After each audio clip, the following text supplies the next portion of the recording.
John chapter 9, verse 6. Having said these things, he spit on the ground and made mud with his saliva.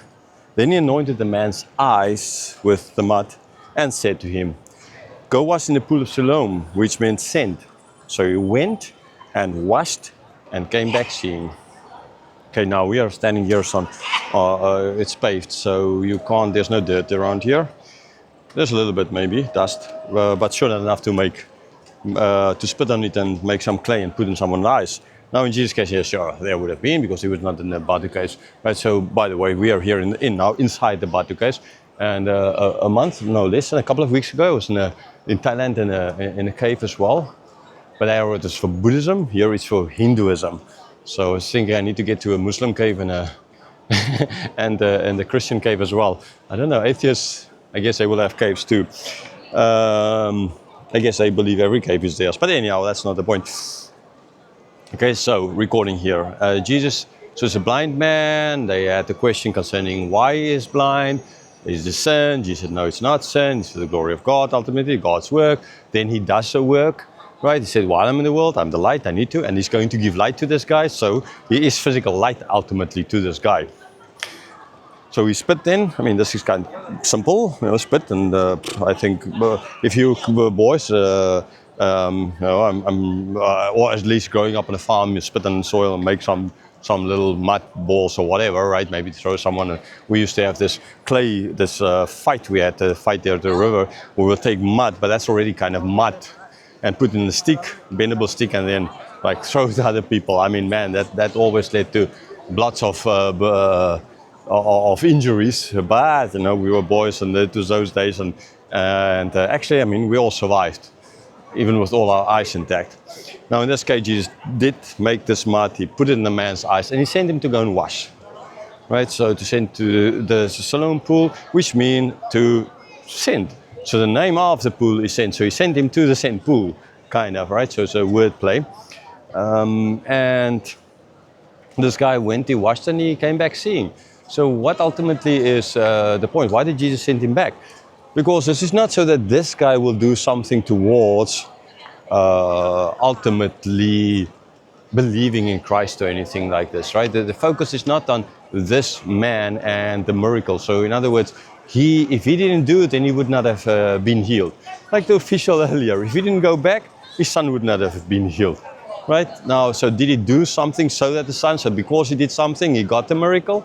No, the only thing you need to do is do the will of the Father. What is the will of the Father? Believe in him who is sent, so believe in Jesus. That's the only simple thing, right? So this is not about him doing something so as to attain something. This is him believing in ultimately and then doing.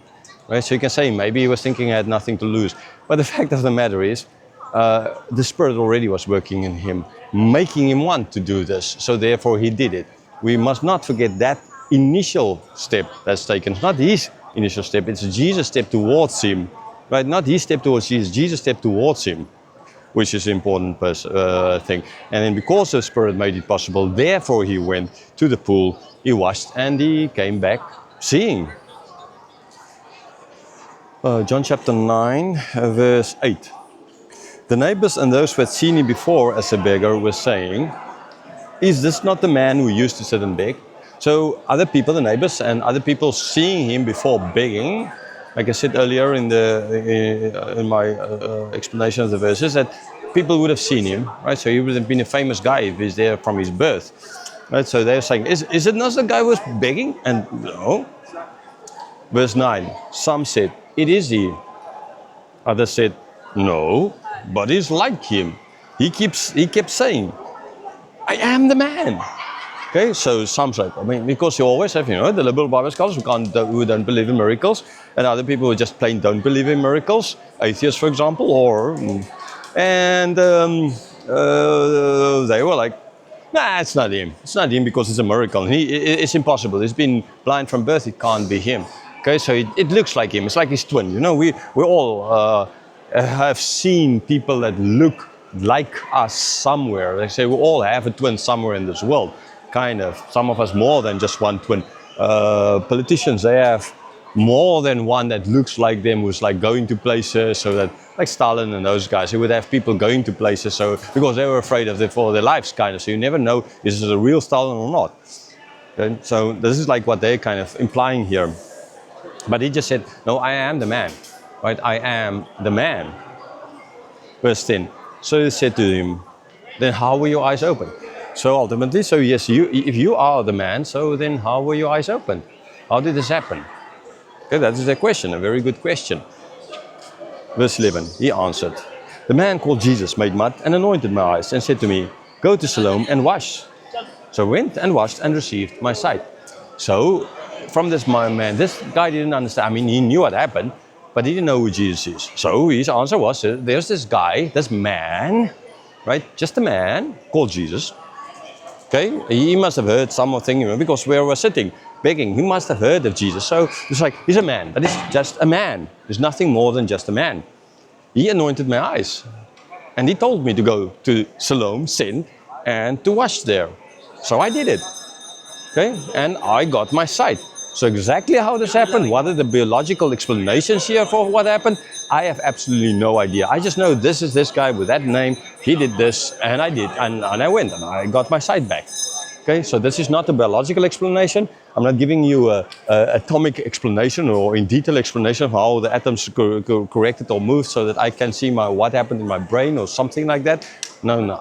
This is just because that is what they were. There was no way for him to be able to give a scientific explanation for this. But there is no scientific explanation for this, as we are going to see later on, right?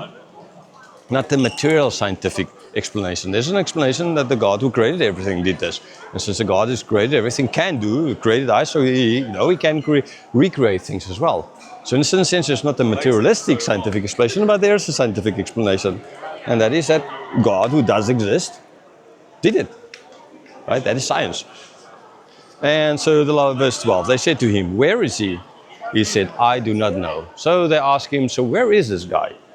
And when Jesus sent him, that was the reason why Jesus sent him off, because he didn't want them, this guy had to grow in his understanding, in his faith, ultimately who Jesus is. That was a very important thing. And so Jesus sent him away. So he did not know where this guy is. So honestly, he just explained, I have no idea. Just a plain, simple answer, right? Nothing added here. Unlike ultimately the healing of the invalid, here's just how it happened. That's all. I have no idea. Okay, so still here in the Batu caves, and I'm just thinking of the end of the chapter where the Pharisees going to say, are we blind? And Jesus is going to say, no, you claim to see, right? Like people, the Hindus, they claim to see the truth, but they're not seeing it. And since they claim to see the truth, but not seeing it, well, they will die in blindness and they won't be saved. So if you have cancer, but you don't know it, and you say you don't have it, and you don't go to the doctor, you're just going to die faster, right? And it's like them as well. But we will get to that at the end of the chapter.